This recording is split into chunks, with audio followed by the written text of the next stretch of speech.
Asalaamu calaykum waraxmatullahi wabarakaatuh. Waxaynu qaadanaynaa casharkii labaatanaad ee maadada xisaabta fasalka Form 4-ka ama 12-aadka. Waxaynu ku dhex soo jirnay chapter-ka koowaad qaybta u dambaysa casharka chapter-ka trigonometric equation-ka. Waxaynu soo qaadanay example 1 iyo example 2. Waxaynu qaadanaynaa example 3 oo ah tusaale saddexaad ee trigonometric equation-ka. Waxaa la solve tan square x plus tan x minus 2 is equal 0. Tan square x oo lagu daray tan x minus 2 malama tahay 0. Oona ka dhex baxin intervalka ama waxooyinka 0 ilaa 2 pi. 2 pi maxaa lagu wadaa? Waxaan soo example 1 example 2 waxaan ku soo qaadanay in la dhahay oo ka dhex baxaynin 0 iyo 360. Marka 2 pi iyo 360 waxay la mid tahay waa isku mid. Marka pi waxay u taagan tahay 180 2 marka la dhufto waxay noqonaysaa 360. laakiin san ku ogaaday 2 pi in la daray waxa ku ogaanay su'aashaada ay ku dhex ogaan kartaa oo ah haddaad ku aragto su'aasha lagu daray example lagu siiyay x haddaad ku aragto waxaa laga wadaa inaad ku cabir radian degree maxaa laga wadaa radianka oo marka lagu cabirayo rad oo ah pi lagu sameeyaa. sidoo kale example 2 iyo 1 waxaan ku soo qaadanay waxay salisan san theta da ku aragtay waxaa laga wadaa waxa ku cabirtaa degree. intaas waa inaad kala ogaataa. marka waxaan lahayd waxaad xalisaa tan square x plus tan x minus 2 is equal 0. waxaan ka dhex baxaynaa intervalka 0 ilaa 2 pi oo u dhiganta 360 degree 2 pi waa isku mid. bal aan ka shaqeyno. waxaana la siiyay tan square x plus tan x minus 2 is equal 0. markaan ka shaqeyno waxaan sameynaa marka qaabkan waxay u dhigantaa haddii xisaab ahaan u qorno waxay u dhigantaa x square plus x minus 2 is equal 0. qaabkaas ku dhantaa. marka sida loo shaqeyn jiray qaabkan waxaan oo shaqeyn jirnay by grouping baa la siin jiray. waxaa la jiray tira bracket la furan jiray markaas x kala qaadi jiray. marka waxaan noqon jiray x iyo x kala ayada x kala soo qaatay maxaa la jiray tira marka la dhufto minus 2 marka tira la dhufto minus 2 keenayso markii la ka jarana 1 keenayso. marka tiro lagu dhufto minus 2 keenayso marka la ka jarana plus 1 keenayso. waxaan sameyn jiray tira marka la dhufto tira marka minus 2 dhufto waxay noqonaysaa marka tiradaasi waxay noqonaysaa minus 1 iyo plus 2. sababta marka laba tiro isku dhufto waa minus 2 marka la ka jarana waa plus 1. waxay noqotay marka minus 1 iyo minus 1 iyo plus 2 ay noqotay minus 1 iyo plus 2. waxaa la soo jiray marka minus 1 halka lagu jiray plus 2 inta lagu qori jiray. marka waxaa la jiray is equal 0. qaabkaas ayaan oo shaqeynaa. marka maanta aniga x waxa u taagan marka tan ayaan bedelkeeda wanaagsanaa. marka waxaan sameeynaa waxaan dhahaynaa tan x minus 1 oo lagu dhiftay tan x plus 2 is equal 0. qaabkaas u qoraynaa. maxaan qornay tan x minus 1 oo lagu dhiftay tan x plus 2 is equal 0. waan kala qaadnaa anagoo by grouping aan isticmaalayno. kadib marka halkaas noo marayso qayb kasta waxaan la ekaysiinaa eberta. waxaan leeyahay tan x minus 1 waxay la mid tahay 0.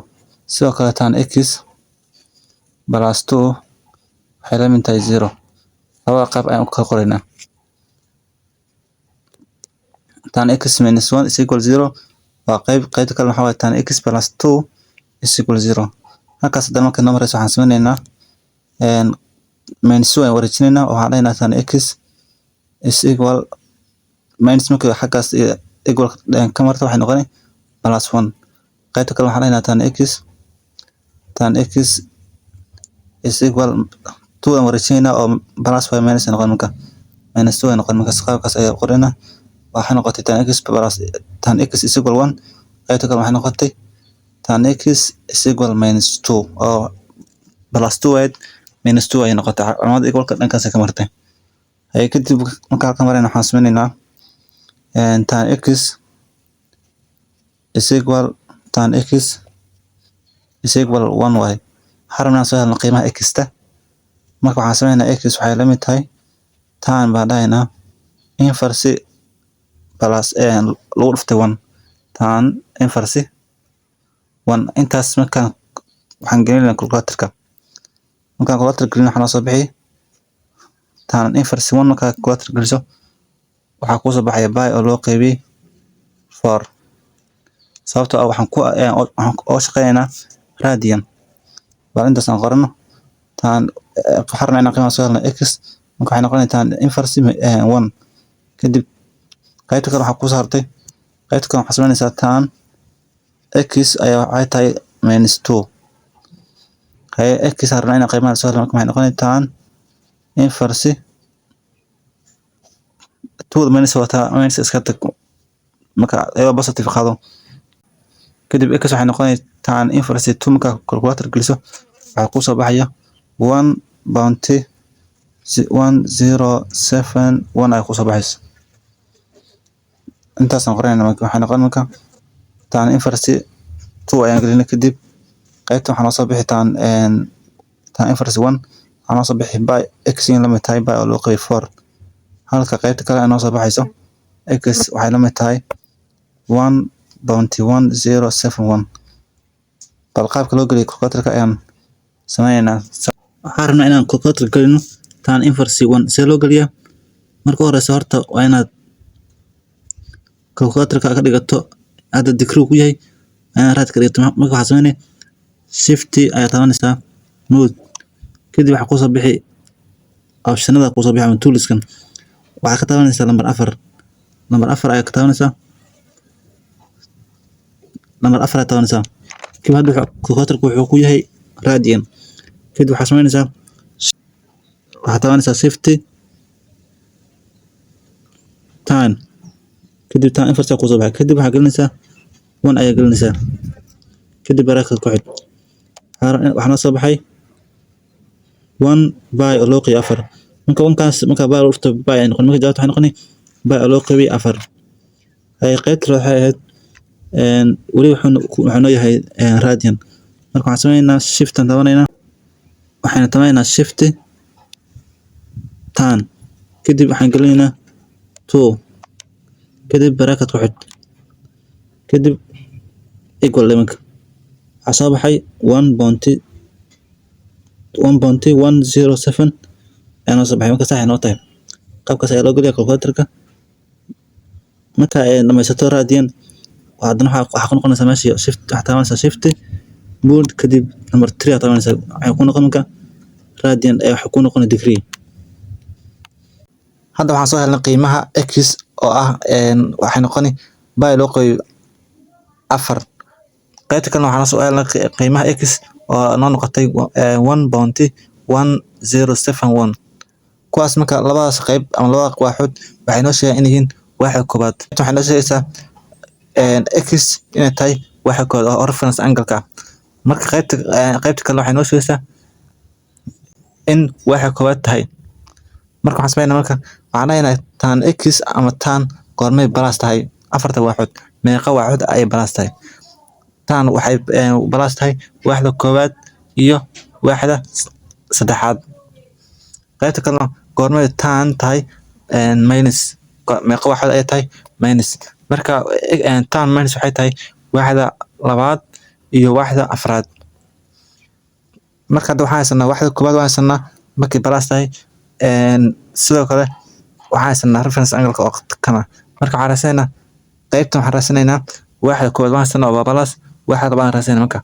waxay ku cabiran tahay example-kana radian marka waxaan 180 waxaan u bedelaynaa by 180 waa isku mid marka waxaan sameeynaa by oo loo qaybiyay theta marka by waxaan haysanaa laga jaray theta marka waxaan haysanaa waxay noqon marka by oo loo qaybiyay 4 noqon kadib maxay noqon kadib waxay noqon marka afar oo loo qaybay shan bay oo loo qaybay afar saasan kusoo heli karnaa waaxda markay balaas tahay waaxda saddexaad qaybta kale waxaan kusoo heli karnaa tan waxay minus tahay waaxda labaad iyo waaxda afraad waaxda labaad waxaa ugu jiray waa 180 waa bay marka waxaan ka jaraynaa tiradana oo ah reference angle ama tiitada sidoo kale qaybta waaxda afraadna waxaan samayn karnaa bay waa 180 marka laba qofna marka waxaan noqonay 2 bay oo u dhigmata 360 marka 2 bay waxaan ka jaraynaa tiradan halkaas baan samaynaa marka hore waxaan soo helnay qaybtii hore marka waxaan noqonay x waxay la mid tahay bay oo ah 180 waa waaxda plus marka waaxda saddexaad waay marka lagu daray theta marka waxaan noqonay bay oo lagu daray waxaan haysanay reference angle waxaan haysanay bay loo qaybay 4 marka waxaan noqonay bay oo lagu daray bay oo loo qaybay 4 hays kan hooseeya waa 1 marka hooseeya LCM ku 4 noqon marka afarta 1 ku dhufo waa 4 bay ku dhufo marka waxaan noqonay marka 4 bay ayaa lagu daray 4 u qayb waa hal bay ku dhufo marka waa bay marka waxaan noqon marka 4 bay iyo hal bay isku dar waa 5 bay oo loo qaybay 4 maxay noqotay marka 5 bay oo loo qaybay 4 ay noqotay waxaan soo helnay qaybta koowaad tan waan soo helnay waxa koowaad waa bay loo qaybay 4 waxa saddexaadna waa 5 bay loo qaybay 4 qaybta kale oo tan ka raadayna marka idan waxaan noqon maxaan ku heli karnaa x waxay la mid tahay bay oo loo qaybay theta marka tan waxa minus waxay tahay waaxda labaad iyo waaxda afraad marka 180 waxa u dhigmataa bay oo 180 waa isku mid marka dib waxaan leenahay bay oo laga jaray marka waxaan sanay tray bay theta bedelayna marka waxaan noqon marka bay oo waxa la mid tahay theta bedel 1.107 kadib markaan bay 1.107 ka jarno waxaan soo bixi 2.0 waxaan soo bixi 2.0344 labada aan ka jarnay kadib waxaan soo bixi 2.0344 marka bayda marka tiran ka jarayso waxaan soo helnay bayda ay bedel waxa u qaadanay 3.14 qaadanay marka 3.14 ka tiran ka jaray tiran ku soo baxayso hay qaybta labaad